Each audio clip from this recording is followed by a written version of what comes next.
হাজির হতে পেরেছি। আপনারা জানেন দীর্ঘ 17 বছরের যে দুঃশাসন, সেই দুঃশাসন থেকে আমরা মুক্তি পেয়েছি 24 জুলাই অভ্যুত্থানের মধ্য দিয়ে। ছাত্র জনতার তাজা রক্তের বিনিময়ে, প্রাণের বিনিময়ে, তাদের অঙ্গহানির বিনিময়ে আমরা আজকে একটি নূতন বাংলাদেশের স্বপ্ন দেখছি। এরই ধারাবাহিকতায় আপনারা জানেন বর্তমান অন্তর্বর্তী সরকারের যে 3টি ম্যান্ডেট ছিল। 1 নম্বর ম্যান্ডেট হচ্ছে দেশে একটি সংস্কার সাধন করা। আর একটি ম্যান্ডেট ছিল ফ্যাসিবাদী যে গুম খুন হত্যার বিচার করা। এবং আর যে বিষয়টা ছিল সেটা হচ্ছে এই দেশের একটি গ্রহণযোগ্য নির্বাচনের মধ্য দিয়ে বাংলাদেশকে একটি গতির দিকে নিয়ে যাওয়া, স্থিতিশীলতার দিকে নিয়ে যাওয়া। প্রিয় ভাইয়েরা, অনেক আলোচনার পরে যে সংস্কারের ঐক্যমত্য হয়েছে, যে জুলাই সনদ স্বাক্ষরিত হয়েছে, সেই জুলাই সনদ এবং ত্রয়োদশ জাতীয় সংসদ নির্বাচন আগামী 12ই ফেব্রুয়ারি একত্রে অনুষ্ঠিত হতে যাচ্ছে। আমি বলতে চাই সেই নির্বাচন হবে বাংলাদেশের জন্য একটি মাইলফলক, বাংলাদেশের আগামী দিনের পথ চলার জন্য একটি ল্যান্ডমার্ক হবে আগামী 12ই ফেব্রুয়ারি নির্বাচন। সেই নির্বাচনকে সামনে রেখে এদেশে আপনারা জানেন একটি 2টি ধারার সৃষ্টি হয়েছে। একটি এদেশের ইসলামপন্থী যে সমস্ত দলগুলো রয়েছে তাদের সাথে দেশপ্রেমিক আধিপত্যবাদ বিরোধী যে শক্তি, তারা সম্মিলিতভাবে একটি 11 দলীয় নির্বাচনী ঐক্য গঠন করেছে। সেই নির্বাচনী ঐক্যের অন্যতম শরিক দল এবং রূপকার বলা যায় খেলাফত মজলিস। আপনারা জানেন আমাদের মহাসচিব ডক্টর আহমদ আব্দুল কাদের, তিনি জেলখানা থেকে বের হয়ে, সেই আওয়ামী ফ্যাসিবাদের জেলখানা থেকে বের হয়ে প্রথম উনি অনবক্স পলিসির ঘোষণা দিয়েছিলেন এবং এদেশের ইসলামপন্থী এবং সাধারণ মানুষ সেই অনবক্স পলিসিকে গ্রহণ করে একটি ইসলামী ঐক্য, দেশপ্রেমিক শক্তিকে নিয়ে একটি ঐক্য করার যে শপথ নিয়েছিলেন, তারই ধারাবাহিকতা, তারই ফলশ্রুতি হচ্ছে আজকে 11 দলীয় নির্বাচনী ঐক্য। প্রিয় ভাইয়েরা আমার, এই 11 দলীয় নির্বাচনী ঐক্য আজকে সারা বাংলাদেশে প্রার্থী ঘোষণা করেছে এবং এই 11 দলীয় জোটের প্রার্থী আজকে সারা দেশে আমরা মনে করি একটি গণজোয়ার সৃষ্টি হয়েছে 11 দলীয় জোটের প্রার্থী। যেখানে জামাতের প্রার্থী রয়েছে সেখানে দাঁড়িপাল্লার পক্ষে আমরা সম্মিলিতভাবে কাজ করব। যেখানে খেলাফত মজলিসের প্রার্থী রয়েছে দেয়াল ঘড়ির পক্ষে আমরা সম্মিলিতভাবে সেখানে কাজ করব এবং আলহামদুলিল্লাহ সারা দেশে সম্মিলিতভাবে কাজ করতে। যেখানে এনসিপির প্রার্থী রয়েছে সেখানে আমরা এনসিপির প্রার্থীর পক্ষে কাজ করব। কি প্রিয় ভাইরা, এবং সারা দেশে একটি গণজোয়ার সৃষ্টি হয়েছে এবং সেই গণজোয়ারে ভীত হয়ে আজকে একটি বড় দলের উপরে ফ্যাসিবাদের সেই প্রেতাত্মারা ভর করেছে। আজকে তারা হামলা শুরু করেছে। আজকে তারা, আপনারা জানেন গতকাল শেরপুরে সেই 11 দলীয় জোটের প্রার্থীর যে কর্মী, একজন জামাতের সেখানে একজন থানা সেক্রেটারিকে হামলা করে সেখানে শহীদ করা হয়েছে। আজকের এই বৈঠক থেকে এই শহীদের এই হত্যার আমরা তীব্র নিন্দা এবং প্রতিবাদ জানাচ্ছি। একই সাথে আমাদের মানিকগঞ্জ 2 আসনের 11 দলীয় জোটের প্রার্থী মহাদ্দেশ শেখ মোহাম্মদ সালাউদ্দিন, তিনি খেলাফত মজলিসের দেয়াল ঘড়ির প্রার্থী, 11 দলীয় জোটের একক প্রার্থী। সেখানে আমাদের ক্যান্ডিডেটদের উপরে কালকে হামলা করা হয়েছে, সেই হামলারও আমরা নিন্দা এবং প্রতিবাদ জানাচ্ছি।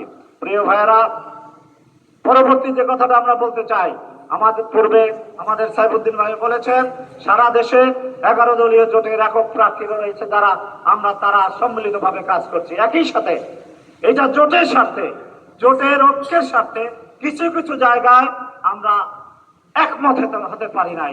সেখানে যে সমস্ত জায়গায় একক প্রার্থীর বিষয়ে আমরা একমত হতে পারি নাই, এরকম প্রায় 20-এর অধিক প্রার্থী রয়েছে।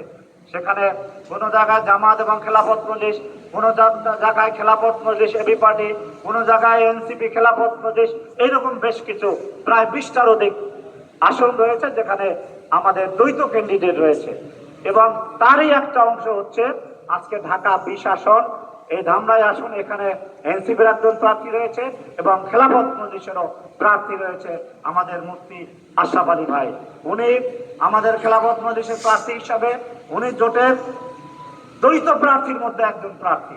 আমরা এই ঘটনা দ্বারা স্পষ্টভাবে আপনাদের কাছে বলা দরকার, বিগত 19 তারিখ যখন চূড়ান্ত আসন বন্টন হয়, তখন আমাদের খেলাফত মজলিসের মহাসচিব আমাদেরকে যে কয়টা আসন দেওয়া হয়েছে তার বাইরে আরো 5টি আসন উন্মুক্ত হিসাবে রয়েছে। 12 এবং 5 17টা আসন সেদিন উন্মুক্ত রাখা হয় এবং সেই উন্মুক্ত আসনগুলোর ভিতরে ঢাকা 20 একটি আসন ছিল। আমাদের মহাসচিব সাহেব স্পষ্টভাবে সেখানে লিখেছেন, নিজ হাতে লিখেছেন যে এই আসনটা আমাদের প্রত্যাশিত, এই আসনকে আমরা আমাদের প্রার্থী মুফতি আশরাফ আলী উনি নির্বাচন করবেন, এই কথা লিখে উনি সেখানে স্বাক্ষর করেছেন এবং অন্যান্য দলেরও সেখানে স্বাক্ষর রয়েছে। অতএব এখানে বিভ্রান্ত হওয়ার সুযোগ নাই, এখানে একক কোনো প্রার্থী নেই। আমরা মনে করি যাদেরকে জনগণ গ্রহণ করবে, জনগণের জনমতের ভিত্তিতে আমরা জনগণ যাদেরকে ভোট দেবেন তারাই ইনশাল্লাহ আগামীতে সংসদে যাবে, এগিয়ে যাবে। আমরা মনে করি ধামরাই ঢাকা 20 আসনের জন্য অত্যন্ত যোগ্য এবং জনগণের কাছে গ্রহণযোগ্য প্রার্থী হচ্ছেন মুফতি আশরাফ আলী ভাই। আমি মনে করি উনি এর আগেও উপজেলা পরিষদ নির্বাচন করেছেন, সেখানে জনগণ ওনাকে ভোট দিয়েছেন। আপনারা জানেন সেই আওয়ামী ফেসিবাদের কারণে হয়তো আমরা সেদিন বিজয় হওয়ার পরেও আমরা নির্বাচিত হতে পারি নাই, কিন্তু এইবার এদেশের এই ঢাকা 20 আসনের জনগণের একটা সুযোগ হয়েছে, একজন সৎ যোগ্য আলেম এবং দিনদার প্রার্থী যিনি জনগণের নেতা হিসাবে আগামী সংসদে ইনশাআল্লাহ প্রতিনিধিত্ব করবেন। আমরা এই কথাগুলো বলে আপনাদেরকে স্পষ্ট করতে চাই, এখানে জোটের একক প্রার্থী নেই, এখানে জোটের আমাদের খেলাফত মজলিসের দেয়ালঘড়ি নিয়ে মুফতি আলী আশরাফ ভাই উনি প্রতিদ্বন্দ্বিতা করবেন এবং আমরা এই আসনের জনগণের প্রতি উদাত্ত আহ্বান জানাতে চাই, আপনারা দেয়ালঘড়ি মার্কায় ওনাকে নির্বাচিত করবেন। এবং এখানে সাংবাদিক ভাইরা আপনারা একটা প্রশ্ন করতে পারেন যে এখানে দ্বৈত ক্যান্ডিডেট থাকার কারণে কোনো প্রভাব পড়বে কিনা জোটের মধ্যে। আমি আপনাদেরকে এই প্রশ্নের উত্তর দিতে চাই, এই ঢাকা 20 আসনে আমাদের যে দ্বৈত ক্যান্ডিডেট রয়েছে এতে সারা দেশের জোটের কার্যক্রমে কোনো রকমের প্রভাব পড়বে না ইনশাআল্লাহ। আমরা ঐক্যবদ্ধভাবে সারা দেশে যেভাবে কাজ করছি এবং ধামরাই এই যে ঢাকা 20 আসনে এখানে খেলাফত মজলিসের প্রার্থী ভাই মুফতি আলী আশরাফ উনি ইনশাআল্লাহ যেভাবে জনগণ ওনাকে মুফতি আশরাফ আলী ভাইকে জনগণ যেভাবে গ্রহণ করেছে, আমাদের কাছে খবর আছে জনগণ দেয়ালঘড়ি মার্কায় ভোট দেওয়ার জন্য মুখিয়ে রয়েছে। ইনশাআল্লাহ আগামী 12 তারিখ আমরা জয়ের মালা ছিনিয়ে নিতে চাই। এই বক্তব্য রেখে আমার সংক্ষিপ্ত কথা আমি এখানে শেষ করছি। সবাইকে ধন্যবাদ। আজকে ঢাকা 20 আসনের প্রার্থী হিসাবে আমি মুফতি আশরাফ আলী, খেলাফত মজলিসের মনোনীত প্রার্থী, 11 দলের জোটের সমর্থিত প্রার্থী, সাংবাদিক ভাইদের নিয়ে আজকে মত বিনিময় সভা উপস্থিত আছেন কেন্দ্রীয় যুগ্ম মহাসচিব এবং নির্বাচন পরিচালনা কমিটির অন্যতম সদস্য অধ্যাপক আব্দুল জলিল ভাই, উপস্থিত আছেন কেন্দ্রীয় নেতৃবৃন্দ, সাংবাদিক ভাইয়েরা, উপস্থিত আছেন ধামরাইয়ের বিভিন্ন ওয়ার্ড শাখার দায়িত্বশীল ভাইয়েরা। আমি আপনাদের সামনে ধামরাই একটি আধুনিক ধামরাই গড়ার প্রত্যয় নিয়ে আপনাদের মাধ্যমে, সাংবাদিক ভাইদের মাধ্যমে দেশবাসীকে একটি ইশতেহার জানাতে চাই। সেই বিষয়গুলো হচ্ছে, প্রথম কথা হলো, একটা বিষয়, একটা দেশকে উন্নয়ন করতে হলে, একটা এলাকাকে উন্নয়ন করতে হলে দুটি নীতি অবলম্বন করতে হয়। একটি নীতি হলো ইতিবাচক, কি করব আমি, আরেকটি হলো নেতিবাচক, কি দূর করতে হবে। দূর করাটাই হলো সবচেয়ে বড় বিষয়। দূর না করলে, অর্থাৎ বর্জনীয় বিষয়গুলো যদি আমরা উৎখাত না করতে পারি, করণীয় বিষয়গুলো বাস্তবায়ন করা কঠিন হয়ে যায়। আজকে ধামরাইকে আমরা দেখতে পাচ্ছি, বিভিন্ন অঞ্চলে ঘুরে আমি দেখতে পাচ্ছি যে এদেশের মানুষ হতাশাগ্রস্ত। বিগত বিগত শাসন আমলে তারা যা দেখেছে, যে প্রতিশ্রুতি পেয়ে নির্বাচন পরবর্তীতে যা দেখেছে, তার একাংশ বিষয়ও তা বাস্তবায়ন দেখতে পাইনি। এই জন্য মানুষ আজকে হতাশাগ্রস্ত। মানুষ চায় ন্যায় এবং ইনসাফ ভিত্তিক শাসক। সেই ন্যায় এবং ইনসাফ ভিত্তিক শাসক কায়েমের জন্য 11 দলীয় জোট আজকে ঐক্যবদ্ধ হয়েছে। ইসলাম এবং দেশপ্রেমিক ভাইয়েরা মিলে 11 দল জোট গঠন করেছে। তারা আজকে সকলের কাছে ন্যায় এবং ইনসাফের বার্তা দিয়ে এদেশ গড়ার অঙ্গীকার করছে। তারই সমর্থনে খেলাফত মজলিসের মনোনয়ন প্রার্থী হিসাবে আমি সাংবাদিক ভাইদের মাধ্যমে আমার ধামরাইকে সুন্দর একটি ধামরাই, আধুনিক একটি ধামরাই গড়ার একটি ইশতেহার আপনাদের মাধ্যমে ঘোষণা করছি। প্রথম বিষয় হলো আমাদের নীতিবাচক বিষয়গুলো, বর্জনীয় বিষয়গুলো। আজকে ধামরাইতে চাঁদাবাজি, দখলদারিত্ব, এমনিভাবে মাদক, সন্ত্রাস এগুলো দিয়ে আনাচে কানাচে ভরপুর রয়েছে। আমি যদি নির্বাচিত হই, প্রথম কাজই থাকবে আমার ধামরাইকে চাঁদা এবং দখল মুক্ত করা। 2 নম্বর বিষয় হলো যে আমাদের যুব সমাজ আজকে নেশায় আসক্ত হয়ে যাচ্ছে এবং আনাচে কানাচে নেতাদের শেল্টারে এবং প্রশাসনের অসহযোগিতার কারণে তারা বিভিন্ন জায়গায় নেশাগ্রস্ত এবং নেশাদ্রব্য বিক্রি করে যাচ্ছে।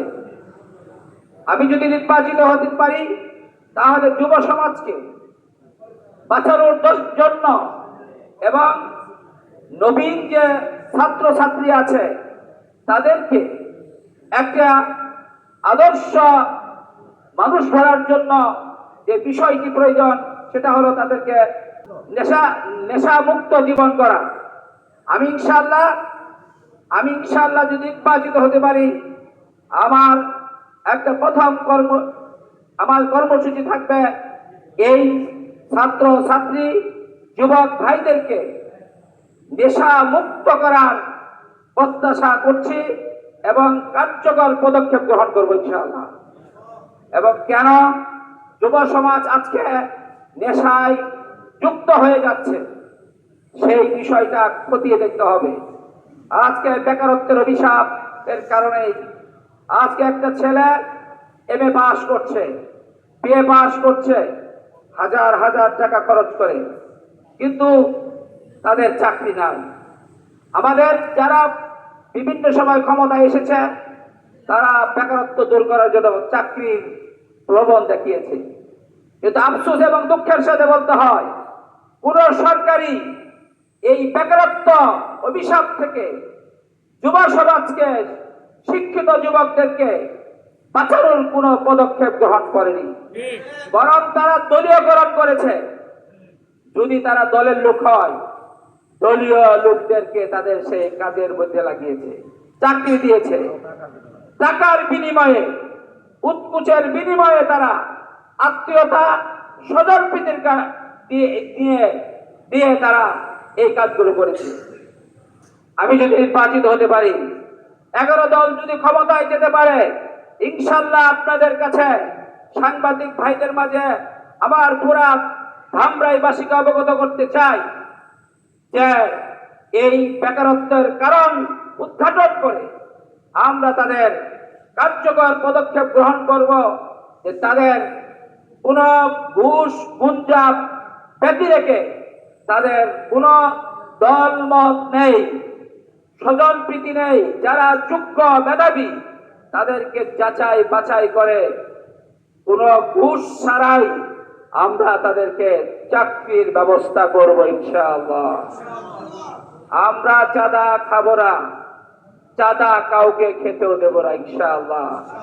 ধামরাইতে বহু ফ্যাক্টরি আছে, আমাদের কাছে জানা আছে মাসিক তাদের কাছ থেকে চাঁদাবাজি করা হয়।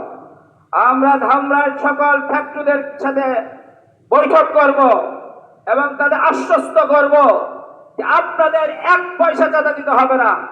কিন্তু আমার দেশের যুবক যারা বেকারত্বের অভিশাপে নেশায় আসক্ত হয়ে গিয়েছে, আমার দেশের অনেক মা বোন আছে, তারা অভাবের কারণে তারা বিভিন্ন নেশায় যুক্ত হয়ে গিয়েছে। আমরা সেটা খতিয়ে দেখে তাদেরকে আমরা চাকরির ব্যবস্থা করব ইনশাআল্লাহ। অনেকেই মনে করে 11 দল যদি ক্ষমতায় আসে মহিলাদের চাকরি থাকবে না। এটা ভুল কথা। স্বার্থেন্বেষী মহল এ কথা প্রচার করে মানুষদেরকে বিভ্রান্ত করছে। 11 দল যদি ক্ষমতায় আসে ইনশাআল্লাহ নারীরা নিরাপত্তার সাথে তাদের স্বস্থানে চাকরি তারা করতে পারবে। ইসলাম নারীদের স্বাধীনতা দিয়েছে এবং তাদের সম্মান, তাদের ইজ্জত আব্রুকে রক্ষা করে। 11 দল যদি ক্ষমতায় আসে তাদের ইজ্জত আব্রু আজকে রক্ষিত হচ্ছে না। আমরা তাদের ইজ্জত আব্রু রক্ষণ করে তাদের চাকরির সুন্দর ব্যবস্থা করবো ইনশাআল্লাহ। এমনি ভাবে আজকে কৃষি খাতে রাষ্ট্রীয়ভাবে অনেক ভর্তুকি দেওয়া হয়, কিন্তু কৃষিকাজ যখন করতে যায় তখন কৃষকরা সেই ভর্তুকির এক অংশ তারা পায় না। সার পেলে বিষ পায় না, বিষ পেলে সার পায় না, যার কারণে অনেক কৃষক কৃষিকাজ ছেড়ে দিয়েছে। বাংলাদেশ কৃষি প্রধান দেশ। আজকে এই বৈষম্যের কারণে, এই দুর্নীতির কারণে আজকে কৃষকরা কৃষিকাজ ছেড়ে দিচ্ছে। আর বাংলাদেশ ভারতের উপর, চীনের উপর, অন্যান্য দেশের উপর নির্ভরশীল হয়ে পড়ছে। আমাদেরকে নির্ভরশীল করতে চায় অন্যের প্রতি, নিজের উপর দাঁড়াতে দিতে চায় না। 11 দল ক্ষমতায় আসলে আমরা এই সমস্ত বিষয়গুলো মাঠ পর্যায়ে পর্যবেক্ষণ করে আমরা দেশকে স্বনির্ভর করার জন্য জোরদার প্রচেষ্টা চালাবো ইনশাআল্লাহ। এমনিভাবে শিক্ষা ও নৈতিকতা উন্নয়নে মসজিদ ভিত্তিক পাঠাগার এবং শিশু শিক্ষার কেন্দ্র স্থাপন করবো ইনশাআল্লাহ। স্মার্ট সোলার প্রকল্পের আওতায় ধামরাইকে অন্তর্ভুক্ত করবো ইনশাআল্লাহ। ধামরাইতে আজকে চিকিৎসা সেবা দেয়, একটু জটিল হলেই ঢাকা পাঠিয়ে দেয়। আমার এই ধামরাইতে প্রায় 3.4 লক্ষ ভোটারই আছে, তাহলে জনসংখ্যা কত? এই জনসংখ্যার মধ্যে সীমিত চিকিৎসা ব্যবস্থা আছে। 11 দল ক্ষমতা যদি আসে, আমি যদি নির্বাচিত হতে পারি, তাহলে ইনশাআল্লাহ ধামরাইতে আরো একটা 250 শয্যা বিশিষ্ট হাসপাতাল, আধুনিক হাসপাতাল নির্মাণ করবো ইনশাআল্লাহ। এবং ইউনিয়ন ভিত্তিক কমিউনিটি হাসপাতালগুলোকে আছে, এখন বর্তমানে আছে, কিন্তু গাঞ্জা ঘুরতে আড্ডাখানা আছে সেখানে। আমরা সেটা সুচারু করব এবং স্বাভাবিক চিকিৎসার ক্ষেত্রে যাতে হাসপাতালে আসতে হয়, সেখান থেকে যাতে পূর্ণ চিকিৎসা পায়, সেটা আমরা তদারকি করে ব্যবস্থা দিব ইনশাআল্লাহ। শ্রমিক ভাইদের প্রতি অনেক উদাসীনতা আছে।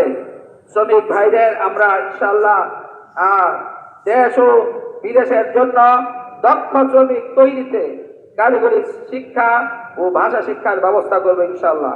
পরিবেশ দূষণ রোগ এবং সঠিক বর্জ্য ব্যবস্থাপনা, নদী দূষণ বন্ধ এবং নদীর নব্যতা বৃদ্ধি করবে ইনশাআল্লাহ। সংখ্যালঘুদের জানমাল ও সামাজিক নিরাপত্তা নিশ্চিত করব। সংখ্যালঘুদের আমরা, ইসলাম কোন সংখ্যালঘুদের উপর অন্যায় অবিচার করার কথা বলেনি, বরং তাদের প্রতি সৌজন্যবোধ দেখানোর জন্য ইসলাম নির্দেশ দিয়েছে। সুতরাং 11 দল জোট যদি ক্ষমতায় আসে, সর্বোচ্চ নিরাপত্তা পাবে সংখ্যালঘুরা ইনশাআল্লাহ। আমি বিএনপির কথিত দুই একটি কথা উচ্চারণ করতে চাই। প্রিয় নেতা তারেক রহমান সাহেব এবং মির্জা ফখরুল ইসলাম সাহেব বলেছেন ভোট একটি পবিত্র আমানত। কি বলেছেন? ভোট একটি পবিত্র আমানত। পবিত্র আমানত কোথায় রাখবেন? অপবিত্র জায়গায় রাখবেন, জুলুমের কাছে রাখবেন, অন্যায়ের কাছে রাখবেন, চাঁদাবাজির কাছে রাখবেন, জুলুমবাজদের কাছে রাখবেন, আধিপত্যবাদের কাছে রাখবেন। একজন খোদাবিরু আল্লাহওয়ালার কাছে রাখাটাই হলো সর্বপ্রথম কাজ। তিনি হলেন মুফতি আশরাফ আলী সাহেব। ভোট দিবেন, আমানত মনে করবেন, আর দিবেন অপ্রাপ্ত খারাপ জায়গায়। যাদের আচরণ সারা জীবন দেখেছি, লুণ্ঠন করেছে, চাঁদাবাজি করেছে, বিভিন্ন রকমের দলবাজি করেছে, তাদেরকে ভোট দেবো? আপনারা এটা বলতেছেন ভোট আমানত, পবিত্র আমানত। পবিত্রতা রক্ষার জন্য একজন ন্যায়নিষ্ঠ আল্লাহওয়ালা খোদাভীরু মানুষের দরকার। বলেন ঠিক কিনা? যারা এখানে ক্যান্ডিডেট হয়েছেন এর ভিতরে আমি মনে করি খেলাফত মজলিস মনে করে ধামরাইবাসীকে একটা উজ্জ্বল নক্ষত্র দান করেছে। বলেন তো অন্যরা যারা যে কোয়ালিটি নিয়ে আছে, সততার ক্ষেত্রে, ইনসাফ ভিত্তিক রাষ্ট্র ব্যবস্থা কায়েমের ক্ষেত্রে আশরাফ আলী সাহেবের বিকল্প কোনো প্রার্থী এখানে জন্মে নয়। ওই নেতা আছে,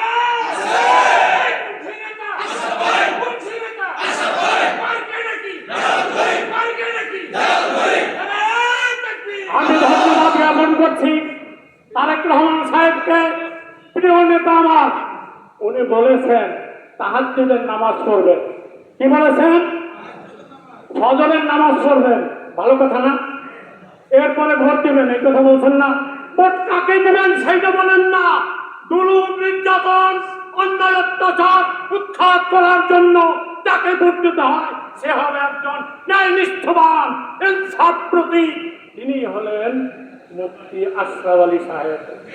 বলে দেন আপনারা, উচ্চ কণ্ঠে বলে দেন, এই সিটে, টামনাইর সিটে, ঢাকা বিশেষ সিটে যদি উপযুক্ত প্রার্থী থাকে, উপযুক্ত পাত্রে ভোট দিতে হয়, তিনি হলেন মুফতি আশরাফ আলী সাহেব। তিনি হলেন খেলাফত মজলিসের মনোনীত প্রার্থী, দেওয়ালগড়ির প্রার্থী, এই যুগের শ্রেষ্ঠ জন মুফতি আশরাফ আলী সাহেব। তাকেই ভয়ে ভোট দিয়ে জয়যুক্ত করে এই এলাকার মেহনতি মানুষের ভাগ্যের উন্নয়ন করার চেষ্টা করব ইনশাআল্লাহ।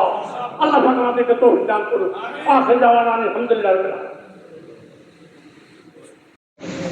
দেয়ালঘড়ি মার্কায় ঢাকা 20 আসনে সংসদ সদস্য পদপ্রার্থী মুফতি আশরাফ আলী ভাইয়ের আজকের এই সভায় উপস্থিত আছেন কেন্দ্রীয় যুগ্ম মহাসচিব খেলাফত মজলিসের সংগ্রামী জননেতা অধ্যাপক মোহাম্মদ আব্দুল জলিল। উপস্থিত আজকের বিভিন্ন অন্যান্য ঐক্যবদ্ধ বাংলাদেশের অন্যান্য দলের দায়িত্বশীল বৃন্দ, খেলাফত মজলিস সহ এই আসনের সাধারণ সকল শ্রেণী পেশার মানুষ এবং আজকে যারা এখানে একত্রিত হয়েছেন সবাইকে অভিনন্দন জানাচ্ছি। একটি স্পষ্ট বিষয় আবারও আজকে এখানে আলোচনার মাধ্যমে অথবা সাংবাদিক সম্মেলনের মাধ্যমে স্পষ্ট করে তুলে ধরার জন্য একত্রিত হয়েছি। আমাদের কেন্দ্রীয় মেহমান সেই কথাটি চূড়ান্ত ঘোষণা দেবেন। আমি শুধু এই কথাই বলতে চাই, আপনারা প্রেক্ষাপট জানেন, বাংলাদেশের প্রেক্ষাপটে কোন পরিস্থিতিতে কি ধরনের ভয়াবহ পরিস্থিতি অতিক্রম করে গত 15টি বছর আমাদের অতিক্রান্ত হয়েছে। এই পরিস্থিতি 1-2 দিন, 5-10 দিন, 1-2-5 বছর নয়, 15 বছর এটা আমরা হিসাবে দেখি। কিন্তু শুধু এই 15 বছর আমরা মজলুম ছিলাম, অধিকার হারা ছিলাম এমনটি নয়। স্বাধীনতা উত্তর অর্ধ শত বছর এই ভূখণ্ডের মানুষ তারা তাদের ন্যায়সঙ্গত প্রতিটি অধিকার থেকে বঞ্চিত হয়েছে। সুতরাং এই অধিকারের সংগ্রাম আমাদের দীর্ঘ অর্ধ শত বছর অতিক্রম হয়েছে। ন্যায় ইনসাফের বাংলাদেশ প্রতিষ্ঠার সংগ্রাম দীর্ঘ অর্ধ শত বছর অতিক্রম হয়েছে। হ্যাঁ, জুলাই অভ্যুত্থানের পর এই সংগ্রামের একটি চূড়ান্ত বিজয় আমরা পেয়েছি। এই জুলাই অভ্যুত্থানের পর যে নতুন বাংলাদেশ আজকে আমাদের সামনে, সেখানে কিন্তু কয়েকটি বিষয়কে সামনে রেখে ঐক্যবদ্ধ বাংলাদেশ, এটা আমাদের জানা দরকার যে জোট বা সমঝোতা আমরা যাই বলি, এটার একটা নাম কেন্দ্র নির্ধারণ করেছেন, সেটা হচ্ছে ঐক্যবদ্ধ বাংলাদেশ। এই ঐক্যবদ্ধ বাংলাদেশে 11টি দল আছে। এই 11টি দলের প্রেক্ষাপট হচ্ছে এখানে 8 দল ছিল, আপনারা জানেন। সে 8 দলের ইসলামিক সমমনা যে 8 দল দীর্ঘদিন রাজপথে আন্দোলন সংগ্রাম করে একটি পরিস্থিতি অতিক্রম করে যখন নির্বাচন পূর্ববর্তী সময়ে ঐক্যবদ্ধ, ঠিক আজ থেকে যখন ফ্যাসিস্টের পতন হয়নি, 2023 সালের অক্টোবরে সম্ভবত 27 তারিখ জাতীয় প্রেস ক্লাবে একটি আলোচনা সভায় খেলাফত মজলিসের সংগ্রামী মহাসচিব প্রথম এই প্রস্তাব পেশ করেন, বাংলাদেশের এই জুলুম নির্যাতন থেকে বাঁচতে হলে এবং আগামী দিনে যদি আমরা একটি লক্ষ্যে অগ্রসর হতে চাই, তাহলে ইসলামপন্থীদেরকে এক বাক্স নীতিতে একত্রিত হতে হবে। সেদিন সেটা অনেকের কাছে প্রশ্ন ছিল, এটি কি সম্ভব? ডক্টর আহমদ আব্দুল কাদের সেদিন বলেছিলেন, এক বাক্স নীতি হবে, এক আসনে প্রার্থী থাকবে ইসলামের পক্ষে এবং সেখানে অন্যরা সমর্থন দিয়ে। এই লক্ষ্যকে সামনে রেখে ইসলামপন্থী এবং দেশপ্রেমিকরা একত্রিত হয়ে 8 দলে ঐক্যবদ্ধ গোটা বাংলাদেশে বিভাগীয় পর্যায়ে সমাবেশ হয়েছে, আপনাদের জানা আছে।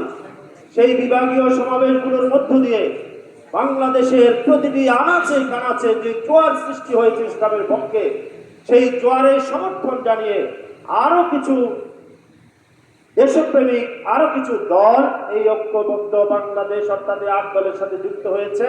সেখানে এলডিপি আছে, এবি পার্টি আছে, এনসিপির ভাইয়েরা আছে এবং সর্বশেষ আপনারা জানেন যে লেবার পার্টিও আমাদের সাথে যুক্ত হয়েছে।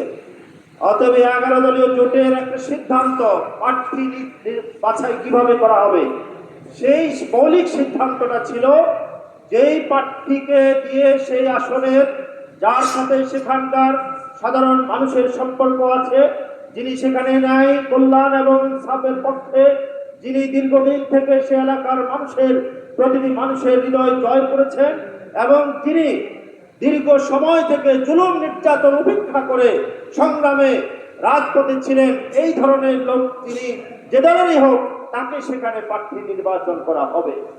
এই মৌলিক নীতিকে সামনে রেখে কেন্দ্রীয় 11 দলীয় জোটের নেতৃবৃন্দ, আপনি জানেন, আপনারা হয়তো জানেন যে এই নেতৃবৃন্দ বহু পর্যালোচনা করে সর্বশেষ যে বৈঠকটি নির্বাচনের প্রার্থীটা প্রত্যাহারের পূর্বদিন শেষ হয়েছে, সেই বৈঠকে চূড়ান্ত সিদ্ধান্ত 2 ভাবে হয়েছে। একটা হয়েছে বেশিরভাগ আসনগুলোতে জোটের একক প্রার্থী আছে, আর অল্প কয়েকটি আসনে জোটের শরিকদের একাধিক প্রার্থী, এটাকে উন্মুক্ত আসন ঘোষণা করে কাজ করার অনুমতি জোটের পক্ষ থেকে দেওয়া হয়েছে। ঢাকা 20 আসনে উন্মুক্ত হিসাবে খেলাফত মজলিস মনোনীত মুফতি আশরাফ আলী ভাইয়া যেমন প্রার্থী আছেন, জোটের আরেকটি শরিক দলেরও একজন প্রার্থী আছেন। সুতরাং এটা একটা কেন্দ্র থেকে স্বীকৃত এবং দীর্ঘ পর্যালোচনার মধ্য দিয়ে একটি সুন্দর প্রক্রিয়া। আমরা এর বাহিরে কারো কোনো কথায় কান দেব না। ইনশাআল্লাহ আমরা আশরাফ আলী ভাইকে সামনে রেখে যে লক্ষ্যে এই বাংলাদেশের ঐক্যবদ্ধ বাংলাদেশ জোট প্রতিফলিত হয়েছে, সেই লক্ষ্যে কোনো ধরনের ব্যত্যয় ঘটে, এই ধরনের কোনো আচরণে কাউকে কোনো বিষয়ে আমরা ছাড় দেব না এবং কারো কোনো কথায়ও কান দেব না। আমরা সম্মিলিতভাবে এগিয়ে যাব। এখানে সমস্ত দলের আমাদের প্রতি সমর্থন আছে, আমরা খোঁজ খবর নিয়েছি এবং লোকাল সমস্ত নাগরিকরা চাচ্ছেন এমন একজন প্রার্থীকে তারা এগিয়ে নিয়ে যেতে, যার দ্বারা ঢাকা 20 আসন তারা কাঙ্ক্ষিত, যে লক্ষ্যে উসমান হাদি জীবন দিয়েছেন, যে লক্ষ্যে 2000 আমার শহীদ যোদ্ধারা তরুণরা জীবন দিয়েছেন, হাজার হাজার বঙ্গত্ব বরণ করেছেন। 15 বছর আমরা ঘরে থাকতে পারি নাই। মামলার পর মামলা দিয়ে আমাদের ভাইদেরকে জেল জুলুম নির্যাতন নিপীড়নের মধ্য দিয়ে অতিক্রান্ত করতে হয়েছে। যেখানে ইসলামের কথা মসজিদের মিম্বার থেকে বলা যায় নাই, যেখানে গ্রামের একজন মা তার সন্তানের নিরাপত্তার জন্য উদ্বিগ্ন ছিলেন, যেখানে বিশ্ববিদ্যালয়গুলোতে আমাদের ভাইদেরকে গুলি করে হত্যা করা হয়েছে, এত সব জুলুম নির্যাতন স্বীকার করার পরে এখন একটা বাংলাদেশ বিনির্মাণের যে সুযোগ আছে, সেই সুযোগ আমরা হাতছাড়া করতে পারি না। ইনশাআল্লাহ আসুন আমরা ঐক্যবদ্ধভাবে এগিয়ে যাব এবং আশরাফ আলী ভাইকে বিপুল ভোটে আমরা বিজয়ী করে এই লক্ষ্য নির্ধারণ করার ক্ষেত্রে আমরা ভূমিকা রাখবো এবং আগামীর বাংলাদেশ হবে যেই ওসমান হাদি শের যে বক্তব্য দিয়েছেন ন্যায় এবং ইনসাফ, সে বলেছে আমার মৃত্যুর পরে অন্তত আমার খুনিদেরকে যেন বিচারের আওতায় আনা হয়। ভাইরা, আজকে খুনিদের বিচার হয়েছে? হয়নি, হবে না, এরা বিচার করতে পারবে না। সুতরাং যদি খুনিদের বিচার করতে হয়, দীর্ঘ 54 বছরে যত জুলুম নির্যাতন হয়েছে, যত মাতার সন্তান হারিয়েছেন, এই সমস্ত বিচার করতে হলে ঐক্যবদ্ধ বাংলাদেশের পক্ষে আমাদেরকে এগিয়ে যেতে হবে। সে লক্ষ্যে আশরাফ আলী ভাইকে আমরা সমর্থন জানিয়ে কাজ করে যাব। আপনাদের স্বতঃস্ফূর্ত অংশগ্রহণ এবং সার্বিক সহযোগিতা কামনা করে আমার বক্তব্য এখানে শেষ করছি। ওয়া আখিরু দাওয়ানা আলহামদুলিল্লাহি রাব্বিল আলামিন। এলমি যোগ্যতা কার বেশি? এই দুইজনের মাঝে এলমি যোগ্যতা যার বেশি তাকে ইমাম হিসাবে নিয়োগ দিতে হবে। এলমি যোগ্যতার মাঝেও যদি দুইজন বরাবর হয়, তাহলে তৃতীয় অপশন হলো এদের মাঝে কে হিজরত আগে করেছে। এর অর্থ হলো ইসলামের জন্য কার কতটুকু ত্যাগ তিতিক্ষা রয়েছে। যার ইসলামের জন্য যত বেশি ত্যাগ রয়েছে, ইসলাম কায়েমের জন্য যার যত বেশি ত্যাগ রয়েছে, তাকেই ইমাম হিসাবে নিযুক্ত করতে হবে। এটা হলো শরীয়তের বিধান। 11 দলীয় জোট আমাদেরকে 10 দলীয় জোট আমাদেরকে প্রথমে এনসিপির একজনকে দাঁড় করিয়েছেন। এরপরে আমরা আবার দেখতে পেয়েছি আমাদের মধ্য থেকে ইসলামী মনা, যিনি ইসলামের জন্য সেই শুরু থেকেই খেটে আসছেন, ইসলামের জন্য জুলুম জেল জুলুম যিনি সহ্য করেছেন, আমাদের সকলেরই মাজলুম নেতা মুফতি আশরাফ সাহেবকে আমাদের সামনে নিয়ে এসেছেন। এখন দুইজন একসাথে, আমরা সকলেই 10 দলীয় জোটের অংশীদার। সুতরাং দুইজন মানুষ আমাদের সামনে এসেছে। যদি ধামরায় ইমাম নিযুক্ত করতে হয়, নেতা যদি নিযুক্ত করতে হয়, দুইজনের যোগ্যতা ইমাম নিয়োগের যে পন্থা রয়েছে সেটা আমাদেরকে অবশ্যই মানতে হবে। আমাদেরকে দেখতে হবে এই দুইজনের কাছে কার কারা শুদ্ধ বেশি, কার পিছনে নামাজ পড়ার মতো বৈধতা রয়েছে আমাদের দেখতে হবে। এর মাঝে এলমের যোগ্যতা কার বেশি আমাদেরকে দেখতে হবে। 3 নম্বর অপশন হলো এদের মাঝে ইসলামের সপক্ষে কার ত্যাগ তিতিক্ষা বেশি আমাদেরকে দেখতে হবে। সেই হিসাবে আমাদেরকে নেতা নির্বাচিত করতে হবে। সর্বশেষ আমার কথা হলো এটা, যদি বাংলাদেশের এই ধামরাই থানা থেকে জুলুম নির্যাতন শোষণ বৈষম্য দূর করতে হয়, মাদক মুক্ত ধামরাই ঘটতে হয়, তাহলে আমরা এটা দাক্ষিণীর ভাষায় বলবো 71 পরবর্তী আমরা বহু শাসক দেখেছি, কিন্তু আমার ধামরাইকে কেউ আজ পর্যন্ত মাদক মুক্ত করতে পারে নাই। আমরা এটা দেখেছি আমার ধামরাইকে কেউ জুলুম শোষণ মুক্ত করতে পারে নাই। তো আমরা এবার নতুন প্রজন্ম দেখতে চাই, আমার ধামরাইকে অবশ্যই আমরা জুলুম নিপীড়ন শোষণ এবং মাদক মুক্ত করেই ছাড়বো ইনশাআল্লাহ। এজন্য আমাদের একজন প্রয়োজন শাসক। সেই শাসক হিসেবে আমরা এবার দেখতে চাই জুলুমের বিরুদ্ধে উচ্চ কণ্ঠস্বর, নিপীড়নের বিরুদ্ধে উচ্চ কণ্ঠস্বর। আমরা এবার দেখতে চাই শোষণের বিরুদ্ধে যিনি সর্বদা আমাদের অগ্রনায়ক হিসেবে কাজ করেছেন, এমন একজন মাজলুম নেতাকে আমরা এবার ধামরাইয়ের জন্য দেখতে চাই। কি বলেন আপনারা? আমরা আপনার জনগণ, ধামরাইয়ের জনগণ, আমরা সকলেই মুফতি আশরাফ সাহেবের সাথে থেকে আমরা একটি সুন্দর ধামরাই গড়ার প্রত্যয় নিয়ে আমি আমার বক্তব্য শেষ করছি। ওয়া আখিরু দাওয়ানা আলহামদুলিল্লাহি রাব্বিল আলামিন।